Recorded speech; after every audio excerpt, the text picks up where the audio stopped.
Hello again, guys. It's Gregola Productions here, and welcome to a brand new GPWS series. What are we working on today? We are working on this General Electric Telechron Junior alarm, or, well, it's called a Tela-Alarm Junior. Talk tick, talk tick, talk tick. Well, now it's almost 12 o'clock and I'm here in a stew. Should I stay or go back home? I don't know what to do. One thing that I know for sure, that girl and I are through. Still hearing tick-tock, tick, tick-tock, tick-tock, tick, tick-tock, tick-tock, tick, tick-tock, tick. Talk tick, talk tick, talk tick. Tick-tock.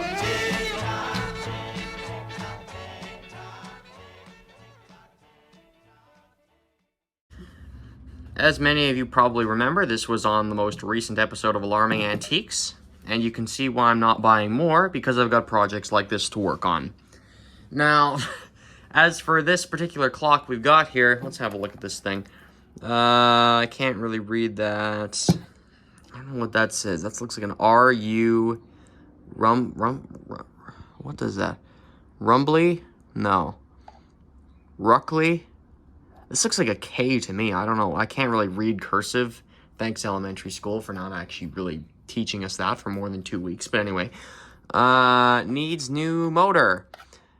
Not repaired. Okay. So, this is a fairly typical General Electric maneuver here, where these clocks, I think they're basically infamous for this at this point in the game. These clocks always have some sort of rotor issue. The rotor, I guess the rotor maybe, but the motor itself seizes up over the years. And there is an option out there to buy a not a brand new, but a refurbished General Electric, I think they're called an S rotor, that runs this type of clock here, and all the mantle clocks, or all the later mantle clocks anyway, and a lot of the time only stuff, and the alarm clocks. I'm pretty sure they're all driven by the S rotor that GE made. This is no exception to that, I'm pretty sure. I'm pretty sure the S rotor is just the most common GE rotor, which is known for seizing up all the time, because the old oil and grease inside it have just basically expired, and now they're seized up. And you can't get this rotor apart, but there are a few different ways to change the oil on it.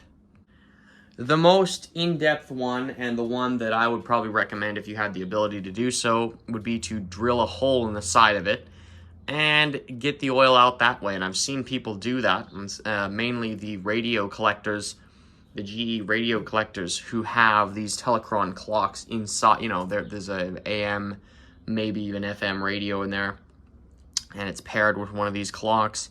And I've seen a guy drill a hole in the side and do all that fun jazz and get it out. I don't have the ability to do that, so we're not going to do that.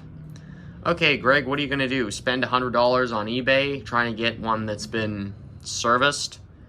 Or, you know, fully, like, quote-unquote professionally serviced by some guy who has been doing this for the last 40 years?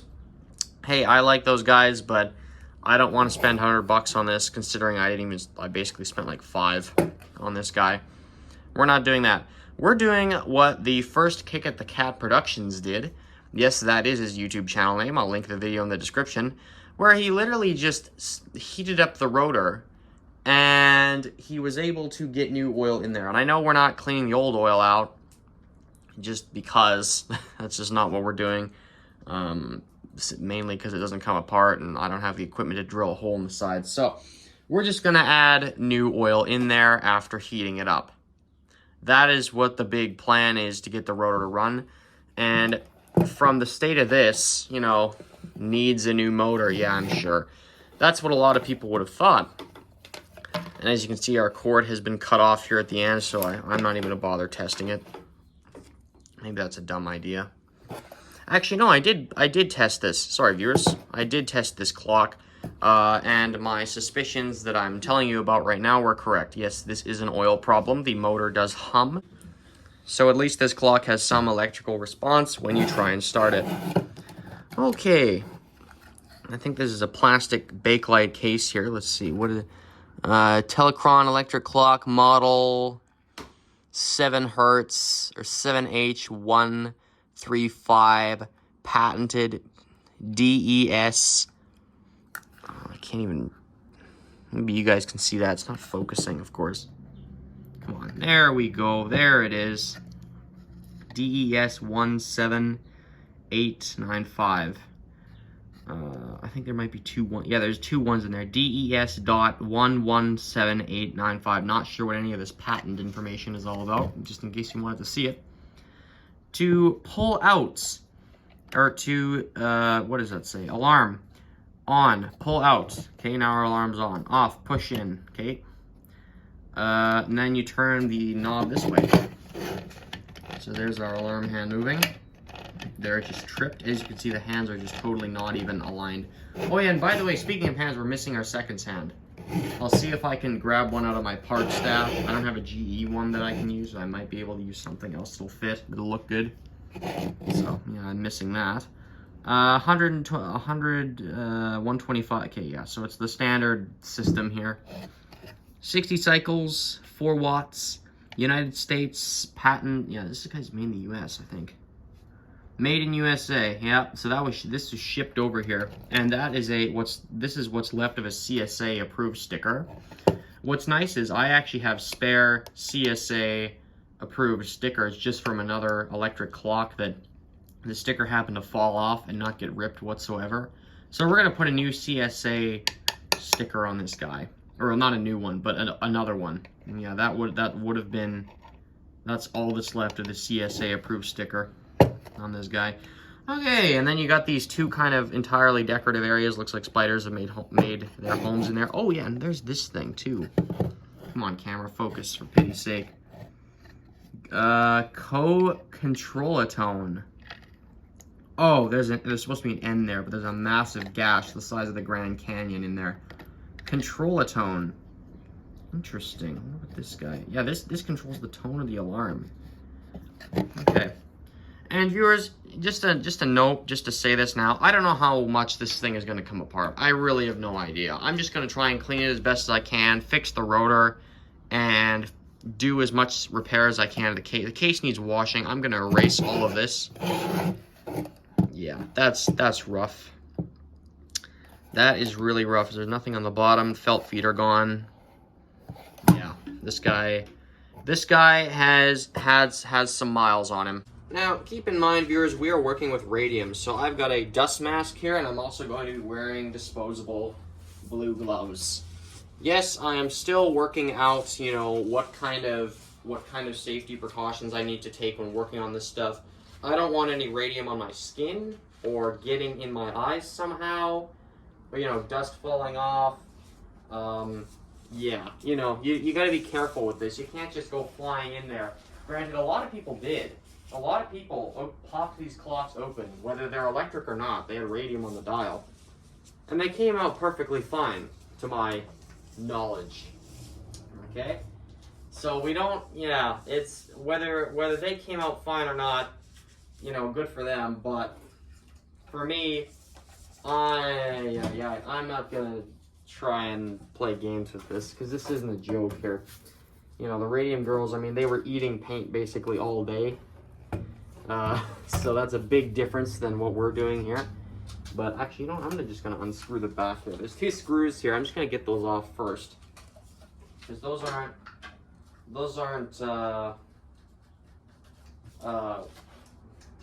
quote-unquote contaminated. At least I don't think so. So there's just 2 screws holding the clock in the case. And okay, now it just kind of pops out. Okay, sorry viewers, I know I usually show this stuff on camera, but this time around I'm not. Okay, so how this is, there's the rotor and movement and everything. Our power cord is attached on, and it also runs through the case. I'm just going to pull it out of the case, just real quick. There we are. Get that out of there. Our case is filthy. That's okay. It's a piece of plastic. We can clean that off. Okay, now here's what we're doing here. So we're gonna get our dial and hands off. So there are bent tabs here that we can bend, And looks like someone's been in here before, yeah, because someone's broken off. Okay, someone has definitely been in this clock before us. So we're just gonna be very gentle with it. I'm actually gonna grab a Chapman's ice cream lid here. I'm pretty sure these have radium dust on them at this point. Okay, just gonna pull it off like that. See this, you know, see that dust on the dial? That's a beautiful dial, by the way, but I don't want that in my nose, any of that. Okay, let's just stick that there. What are we gonna do with our glass? I guess we can stick it. I'm gonna take the lens away from it here. I'm just gonna get this, or the bezel. Sorry, not the lens. Stick the actual piece of glass itself over there. This guy, I'm just gonna stick it on the table for now. The table behind me, that is. And now we have our face and all that exposed. I'm just gonna try and pull the hands off. No, doesn't look like they want to come off. Okay. Grab our screwdriver. Where's a piece of cardboard I can use? Here we go. This is what I use for removing hands.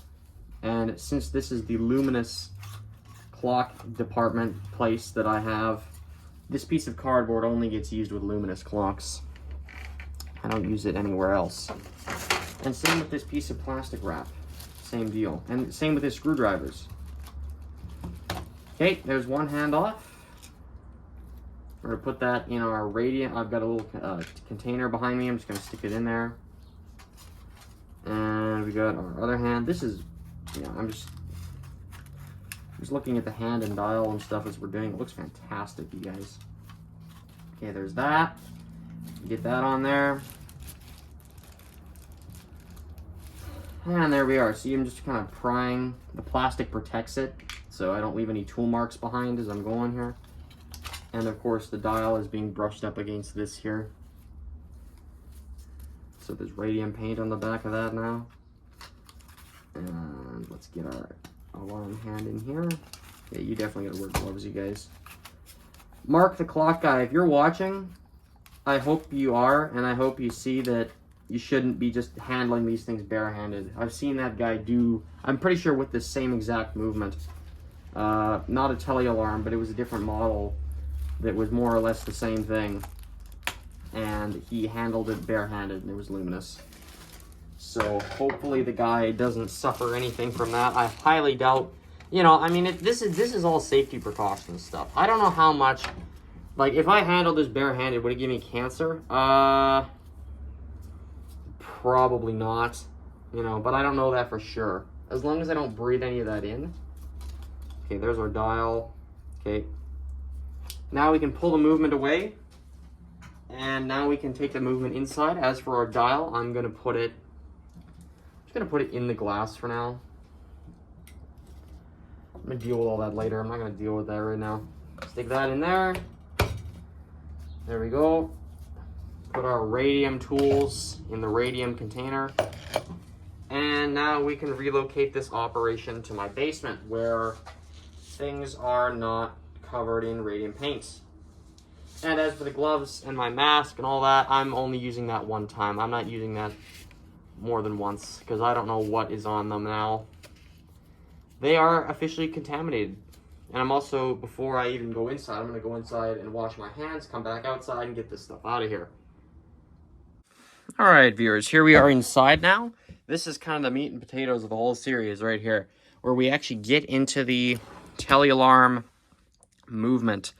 Now, for this, this is a 1950, probably 1949 or so. I don't know if GE stamped date codes in their clocks. This is a late 40s GE alarm clock here. In this era, mechanical clocks were still great for the most part, but well, at least Westclox was. I don't know about GE or what exact all the time there. Not entirely sure. It depends what brand. But anyway, for the most part, mechanical clocks were still okay. By this point, electric clocks, here's a Westclox movement I've just got handy, were mainly relying, yeah, sure, they had screws, you could put them together, but they were relying on a lot of these pressed-on wheels and things like that.